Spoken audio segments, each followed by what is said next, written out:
Hello नमस्ते साथीहरू, हजुरहरूलाई मेरो च्यानलमा धेरै धेरै स्वागत छ।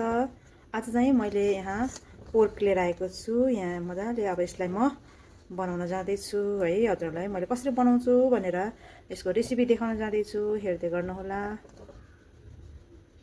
यहाँ मैले ग्यास अन गरेर भाँडा पनि बसालिसकेको छु र भाँडा पनि अब तातिसकेको छ। यहाँ राख्न जाँदैछु तेल।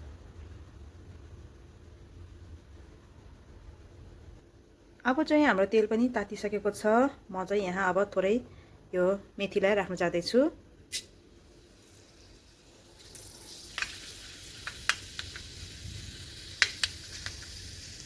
अब मेथी पनि मजाले फुलिसकेको छ, देख्न सक्नुहुनेछ। मैले चाहिँ यहाँ मासु टाँसिँदैन भाँडामा, हजुरहरूले पनि याद गर्नुहोला। मैले चाहिँ यो मेरो तरिका हो है, थोरै बेसा राखिए। अब सँगसँगै मासु राखिदिने।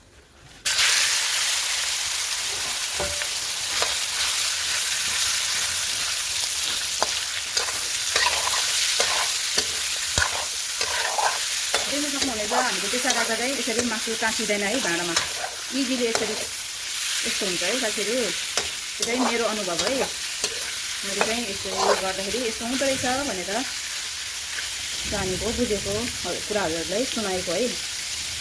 हुन त मैले पोर्कको धेरै भिडियोहरू ल्याइसकेको छु, हजुरहरूले चेक गर्न सक्नुहुनेछ। मैले चाहिँ धेरै भेराइटीहरूमा पोर्कलाई बनाएर राखिसकेको छु। आज पनि म मजाले यसलाई रातो गरिकन पहिला भुट्छु, अनि त्यसपछि बल्ल प्याजलाई एड गर्न जाँदैछु। यसलाई चलाउँदै गरेर हामी 2-3 मिनट चाहिँ मजाले भुट्छौँ। देख्न सक्नुहुनेछ, मैले चाहिँ मासुलाई 2-3 मिनट मजाले भुटिसकेको छु।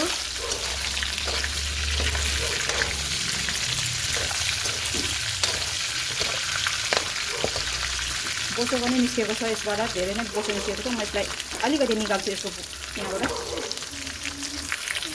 थोरै बोसोलाई चाहिँ म निकालेर राख्छु।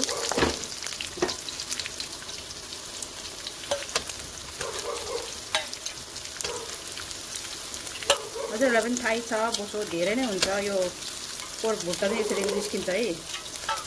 अब यसको माथिबाट म यो प्याजलाई राख्न जाँदैछु। मैले यहाँ प्याज राखिसकेको छु। अब यसलाई मजाले फ्राई गरिदिन्छु। मिक्स गर्ने, यसरी मजाले मिक्स गरिदिने।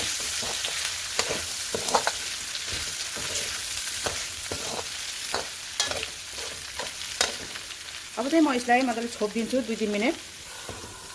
ग्यासको फ्लेम चाहिँ मैले मिडियममा राखेको छु।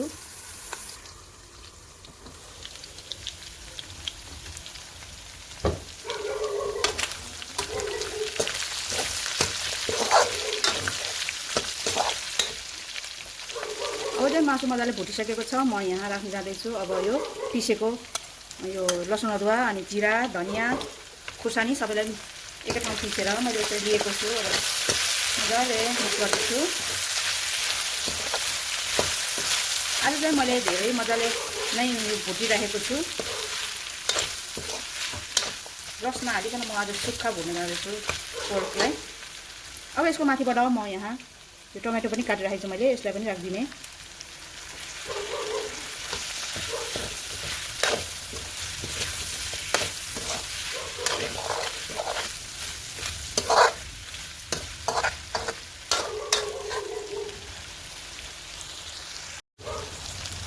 अब यसको माथिबाट म नुन राख्न जाँदैछु, स्वादअनुसार नुन। बेसार अगाडि राखिसकेको छु, सो म राख्दिनँ। अब चाहिँ मजाले चलाइदिनु। फेरि यसको माथिबाट अब तातो पानी राखिदिन्छु म, थोरै तातो पानी राखेर फेरि 2-3 मिनट छोपेर पकाउँछु। यो अघिकै मसलाको भाँडोमा मैले तातो पानी लिएको छु।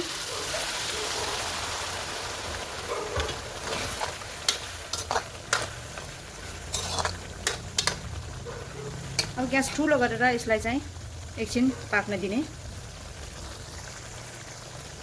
म यसलाई छोपिदिन्छु एकछिन।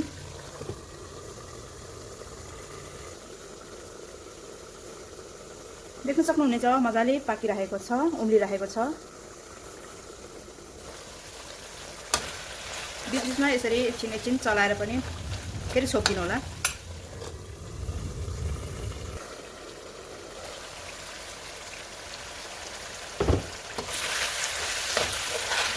अब चाहिँ लगभग हाम्रो पोर्क चाहिँ रेडी भइसकेको छ साथीहरू, देख्न सक्नुहुनेछ।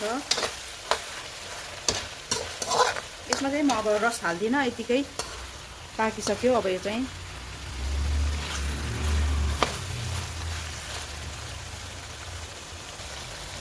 फाइनली हाम्रो पोर्क चाहिँ पाकिसकेको छ, रेडी भइसक्यो, देख्न सक्नुहुनेछ साथीहरू। अब चाहिँ म यसको माथिबाट धनियाँले गार्निसिङ गरिदिन्छु र हाम्रो पोर्क करी रेडी हुन्छ। अब यो पोर्कको माथिबाट म यहाँ धनियाँलाई यसरी गार्निसिङ गर्न जाँदैछु। ल, रेडी भइसक्यो हाम्रो पोर्क करी चाहिँ, देख्न सक्नुहुनेछ। एकदमै यम्मी बनेको छ। अनि थ्याङ्क यू सो मच मेरो भिडियोलाई अहिलेसम्म हेरेर साथ सपोर्ट गरिदिनु भएकोमा हजुरहरूप्रति धेरै आभारी छु। आउँदा दिन फेरि अर्को भिडियो लिएर आउने नै छु। तबसम्मको लागि बाई बाई साथीहरू।